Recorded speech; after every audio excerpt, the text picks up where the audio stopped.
बहुत से लोग मानते हैं कि क्रोध केवल एक भावनात्मक प्रतिक्रिया है, लेकिन सच यह है कि क्रोध केवल मन को ही नहीं, शरीर को भी प्रभावित करता है। लंबे समय तक बना रहने वाला क्रोध उच्च रक्तचाप, हृदय रोग, माइग्रेन, पाचन विकार और अनिद्रा जैसी समस्याओं को जन्म दे सकता है। इस प्रकार क्रोध केवल भावनात्मक नहीं, बल्कि शारीरिक स्तर पर भी विनाशकारी बन सकता है। प्राचीन भारतीय ज्ञान भी इस विषय में गहरी चेतावनी देता है। भगवद गीता में कहा गया है, क्रोध से मोह उत्पन्न होता है, मोह से स्मृति भ्रमित होती है, स्मृति के भ्रम से बुद्धि नष्ट होती है और बुद्धि के नाश से मनुष्य का पतन हो जाता है। इसका अर्थ यह है कि क्रोध हमारी विवेक शक्ति को ढक देता है। उस क्षण हम सही और गलत के बीच संतुलन खो देते हैं। इसीलिए क्रोध का पहला शिकार सामने वाला नहीं होता, पहला शिकार हम स्वयं होते हैं। कुछ लोग अपने क्रोध को दबा लेते हैं। वे बाहर से शांत दिखाई देते हैं, लेकिन भीतर एक गांठ बनती जाती है। यह दबा हुआ क्रोध अक्सर शरीर के माध्यम से प्रकट होने लगता है। सिरदर्द, एसिडिटी, पाचन समस्याएं, त्वचा रोग, अनिद्रा या अवसाद के रूप में। शरीर वह कह देता है जो मन कह नहीं पाता। दूसरी ओर कुछ लोग तुरंत प्रतिक्रिया देते हैं। उनकी आवाज ऊंची हो जाती है, शब्द कठोर हो जाते हैं और व्यवहार आक्रामक हो जाता है। उस समय उन्हें लगता है कि वे सही हैं, लेकिन थोड़ी देर बाद पछतावा जन्म लेता है, क्योंकि क्रोध के कुछ क्षण कभी कभी वर्षों के रिश्तों को तोड़ सकते हैं। यह समझना भी आवश्यक है कि क्रोध पूरी तरह नकारात्मक नहीं है। यदि अन्याय के विरुद्ध खड़े होने की शक्ति है तो वह सजगता है। यदि अपनी सीमा तय करने का साहस है तो वह आत्मसम्मान है। समस्या क्रोध में नहीं है, समस्या अचेतन क्रोध में है। जब हम बिना समझे प्रतिक्रिया देते हैं तब क्रोध विनाश का कारण बनता है, लेकिन जब हम उसे समझते हैं तो वही ऊर्जा परिवर्तन की शक्ति बन सकती है। आध्यात्मिक दृष्टि से क्रोध की जड़ अहंकार में होती है। जब मैं को चोट लगती है तब क्रोध उत्पन्न होता है। ध्यान और आत्मचिंतन हमें सिखाते हैं क्रोध को रोकना नहीं, बल्कि उसे देखना है।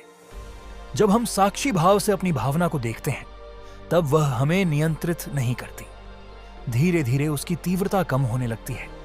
लगातार क्रोध शरीर की तनाव प्रणाली को सक्रिय रखता है। कॉर्टिसोल बढ़ता है, सूजन की प्रवृत्ति बढ़ती है और हृदय पर दबाव पड़ता है। इसी कारण कई मनोदैहिक रोगों के पीछे दबी हुई भावनाएं और अनकहा क्रोध पाया जाता है। मन का बोझ अंततः शरीर का दर्द बन जाता है। क्रोध एक आग है। यदि उसे बाहर फेंक दिया जाए तो वह दूसरों को जला सकती है।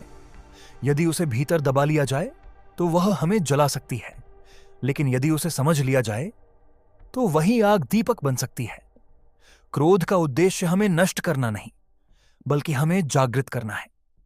एक छोटी कहानी बुद्ध के जीवन की एक प्रसिद्ध घटना है। एक व्यक्ति क्रोध से भरा हुआ उनके पास आया और अपशब्द कहने लगा। बुद्ध शांत बैठे रहे। जब वह व्यक्ति थक गया तब बुद्ध ने उससे पूछा, यदि कोई तुम्हें उपहार दे और तुम उसे स्वीकार न करो तो वह उपहार किसका रहेगा? उस व्यक्ति ने कहा, देने वाले का। बुद्ध मुस्कुराए। उन्होंने कहा, क्रोध भी ऐसा ही है। यदि तुम उसे स्वीकार नहीं करते तो वह तुम्हारे भीतर प्रवेश नहीं कर सकता। महापुरुषों ने क्रोध को दबाने की नहीं, बल्कि उसे समझने की शिक्षा दी है। स्वामी विवेकानंद कहते हैं, क्रोध ऊर्जा है। अज्ञान में वही ऊर्जा विनाश करती है और विवेक में वही ऊर्जा रूपांतरण बन जाती है। क्रोध पर विजय का अर्थ यह नहीं है कि गुस्सा कभी आए ही नहीं। इसका अर्थ है गुस्सा निर्णय का स्वामी न बने। गुस्सा आए पर वह जीवन का संचालन न करे। जब मन यह सीख लेता है तब चेतना ऊपर उठने लगती है। जो व्यक्ति क्रोध को समझना सीख लेता है वह केवल शांत नहीं होता, वह स्पष्ट हो जाता है। उसकी दृष्टि में प्रतिक्रिया नहीं, समझ होती है। उसके शब्दों में कटुता नहीं, दृढ़ता होती है और धीरे धीरे उसका शरीर भी उसी शांति को अपनाने लगता है। समापन अंततः प्रश्न यह नहीं है कि हमें क्रोध आता है या नहीं। प्रश्न यह है, जब क्रोध आता है क्या हम सजग रहते हैं या उसके साथ बह जाते हैं?